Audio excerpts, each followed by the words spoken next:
construire un pays sans avoir un plan. Le plan, le président Macky Sall l'a conceptualisé, mais il ne l'avait pas conceptualisé pour lui.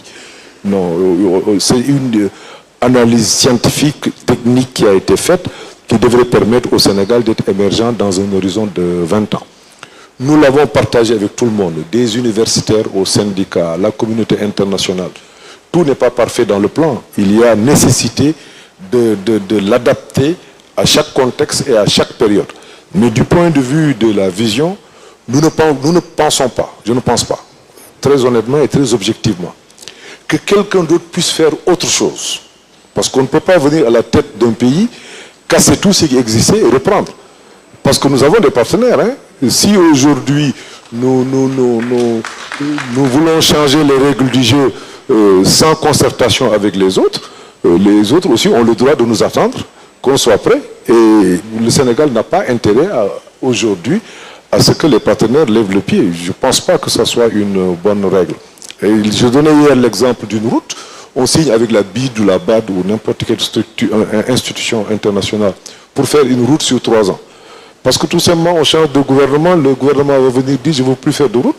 Oui, d'accord, la BAD vous dira, ou la BID, vous ne faites plus de route. Vous voulez faire quoi? Vous voulez faire un hôpital. La BAD pourra vous dire « mais moi, l'hôpital n'est pas dans mon programme, je ne le fais pas ». Et après, donc vous n'avez plus de route, vous n'avez pas d'hôpital. C'est ce que ça signifie.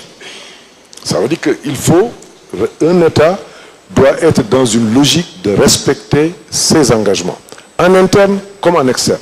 Ce qui est valable pour les institutions internationales, l'est aussi pour nos opérateurs économiques. Nous devons rester un État de droit. Un État de droit, ce n'est pas uniquement aller devant la justice pour régler des problèmes, non. L'État doit pouvoir respecter ses engagements. Ça doit être un principe sacro-saint. Et c'est ça la continuité de l'État.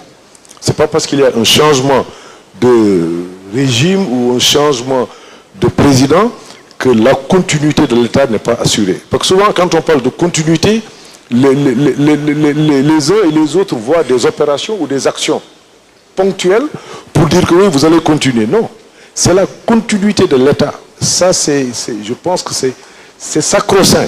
Il faut qu'on s'assure de la continuité de l'État.